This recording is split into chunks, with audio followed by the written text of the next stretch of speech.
બે હાથને મારા ફેલાવું તો પ્રભુ તારી પ્રભુતા દૂર નથી, પણ હું માગું અને તું આપી દે વાત મંજૂર નથી. જે દિલમાં દયાને સ્થાન નથી ને વાત ન કરી દિલ ખોલીને, એવા પાણી વગરના સાગરની નાજીરને કશી જરૂર નથી.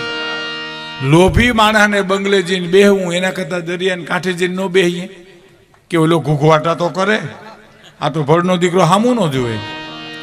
બંગલો બહુ મોટો હોય પણ બોર્ડ કેવા માર્યા હોય ખબર, રજા સેવા અંદર આવવાની મનાય છે.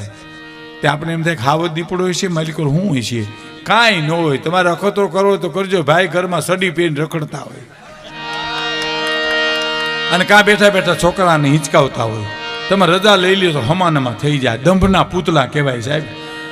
અને કાં બંગલે બોર્ડ માર્યો હોય, કૂતરાથી સાવધાન, ને બોર્ડની પાસે પોતે ઊભો હોય, એટલે આમ આપણે એમ થાય કે ઊભો હોય છે એ જ છે કે બીજો માલિકો આંટા મારતો હોય છે એમ.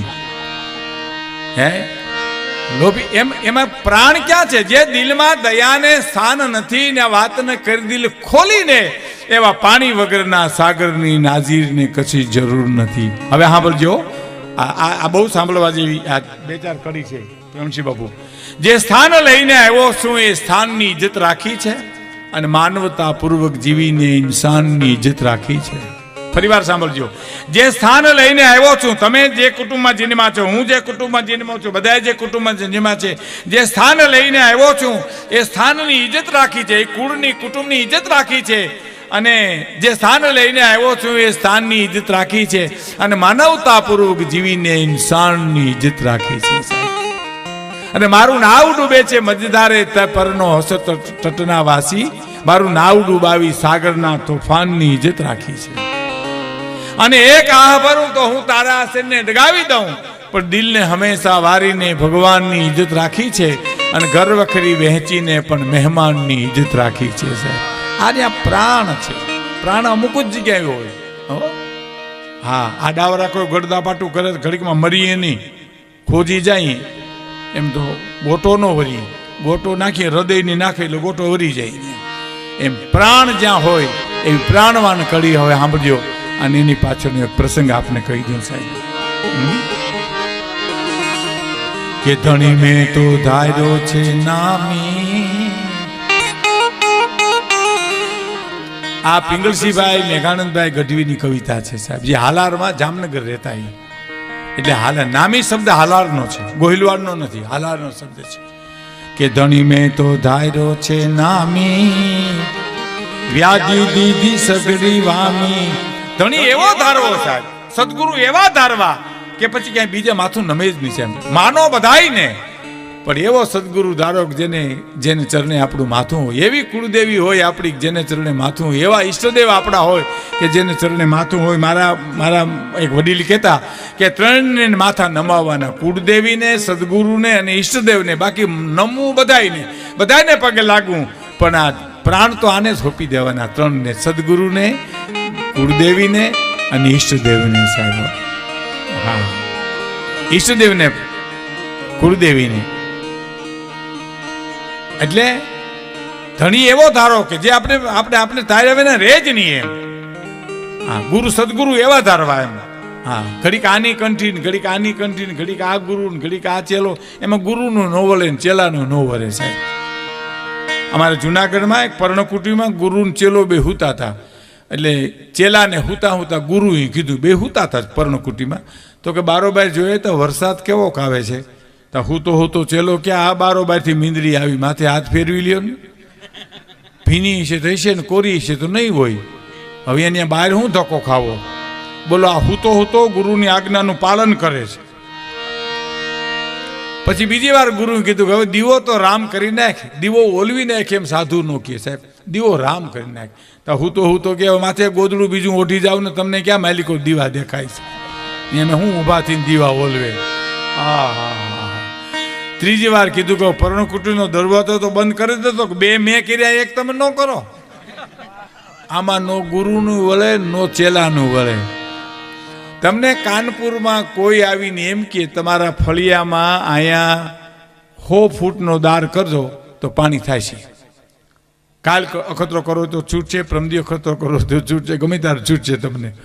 અહીંયા 100 ફૂટ દાર કરશો એટલે પાણી થશે. એ 100 ફૂટ તમે સીધા જાઓ તો પાણી થાય, 10 ફૂટના 10 ખાડા કરો તો પાણી ન થાય. એ હો થઈ ગયું કે ન થઈ ગયું?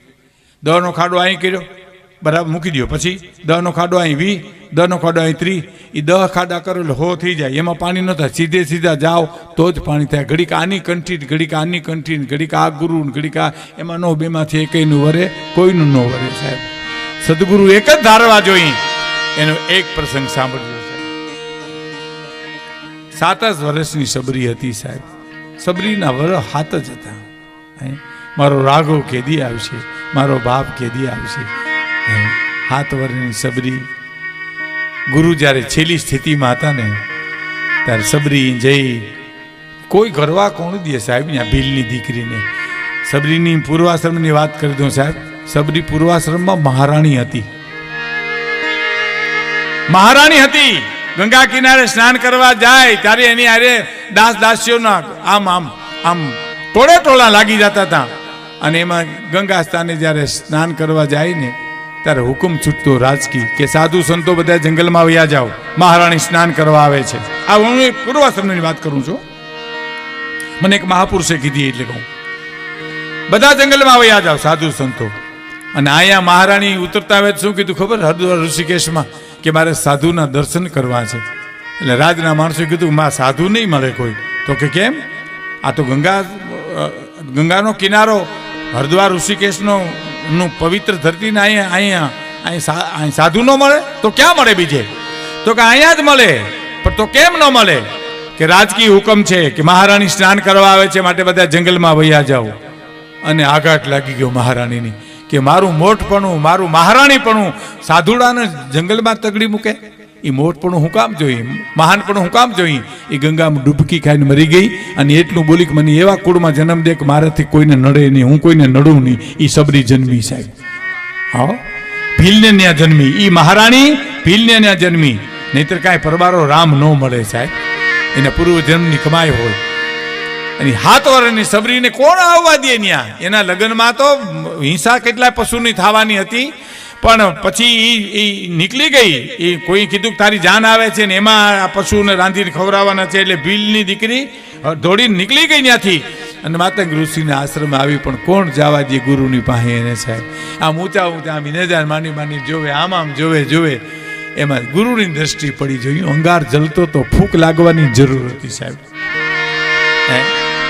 આમ જોવે તા સદગુરુની દ્રષ્ટિ પડી. માતંગ ઋષિની દીકરી. શું શબ્દો હોય છે સાહેબ, કલ્પના તો. થોડુંક વોલ્યુમ આપો, થોડુંક વોલ્યુમ. દીકરી તારે ક્યાંય જવાની જરૂર નથી મારી દીકરી. તારી ઝૂંપડી બેઠી રહેજે, મારો રામ તારી ઝૂંપડીએ આવશે. આટલું જ બોલ્યા હો. અને આંખ બંધ થઈ ગઈ. સબરી સાંભળી લીધું. પણ કેદી આવશે? કાલ, પ્રમદી, ઓલેદી, ઉગમણાથી, આથમણાથી તો રહી ગયું બધું. તો ઝૂંપડીએ વહી ગઈ. અને આવ્યા કે આવશે, આવ્યા કે આવશે, આવ્યા કે આવશે, આવ્યા કે આવશે. રાહ જુએ. પાણી પીને બેઠી રહીએ, પાંદડા ખાય, વળી ક્યાંક આગળ પછી જાવ ને આવીને વયા જાય. તો સતત જાગૃતિની વાત છે આ સબરીની વાતમાં. સતત જાગૃતિ જેને કહેવાય. એમાં રામ અને લક્ષ્મણ જ્યારે આવે છે ત્યારે રામ લક્ષ્મણને કહે છે, લક્ષ્મણ ફૂલ લઈ આવો ને. ફૂલ લેવા જાય છે. ફૂલ લઈને આવીને લક્ષ્મણ રામને કહે છે, પ્રભુ ફૂલ લેવા તો ગયો, પણ વિચિત્ર વાત હું તમને વાત કરું. ફૂલના ઝાડમાં પાંદડામાં રામ રામ એવા અવાજ આવે છે. એવા અવાજ આવે છે. એ શું હોય છે? લક્ષ્મણ, સબરીની ભક્તિએ પ્રકૃતિને ફેરવી નાખી છે ભાઈ. સબરીએ રામ રામ રામના રણકાર કર્યા છે ને એમાં પ્રકૃતિ આખી ફરી ગઈ છે. સાધુ સંતોની તમે ઝૂંપડીએ જાઓ ને તો એનું વાતાવરણ આખું ભક્તિમય હોય સાહેબ. ઓહો, લક્ષ્મણ કે એમ? તો કે હા. એટલે ભગવાન લક્ષ્મણની પરીક્ષા કરવા ખાતર કહે છે કે જાવતા સબરી શું કરે છે.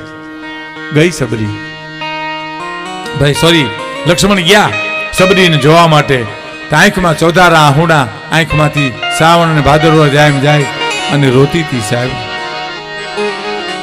કે ઠાકર યમને મેલમાં ઠેલી, તું છો એકલનો બેલી.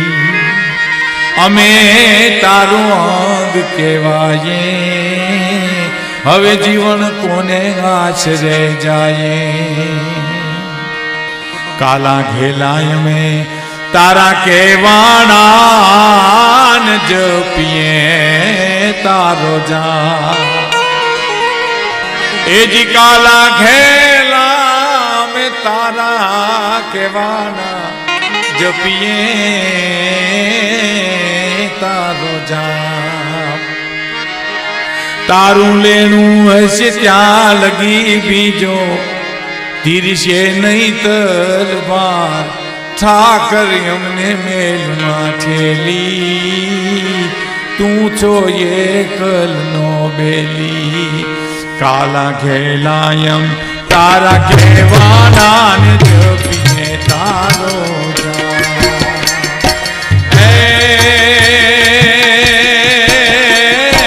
નાથજી ના તો કોઈનો નહીં અમે બીજે ક્યાં જાય બાપ ઠાકર અમને મેલમાં ઠેલી પૂછો એકલ નો બેલી અમે તારું અંગ કહેવાય જીવન કોને નાચ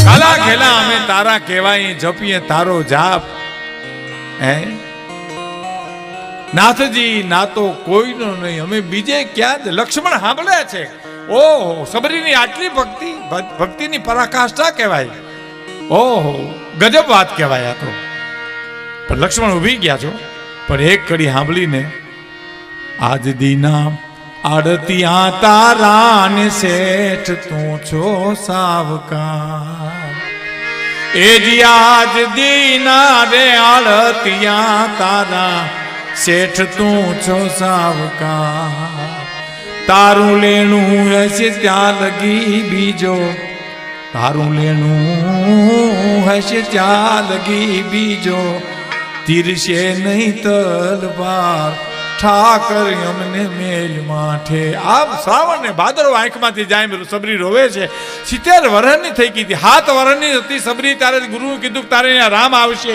આજે 70 વર્ષની થઈ છે હે અને લક્ષ્મણથી રહેવાનું ધોડીને પ્રભુને કીધું પ્રભુ હળી કાઢો સબરીના પ્રાણ નીકળી જશે અને સબરી નાચવા માંડી મારો બાપ આવ્યો મારો વિહામો આવ્યો મારો રામ આવ્યો મારો રાઘવ આવ્યો નાચવા માંડી પગમાં ગળથોડિયા ખાવા માંડી ફળ ને ફૂલ મીના દેવા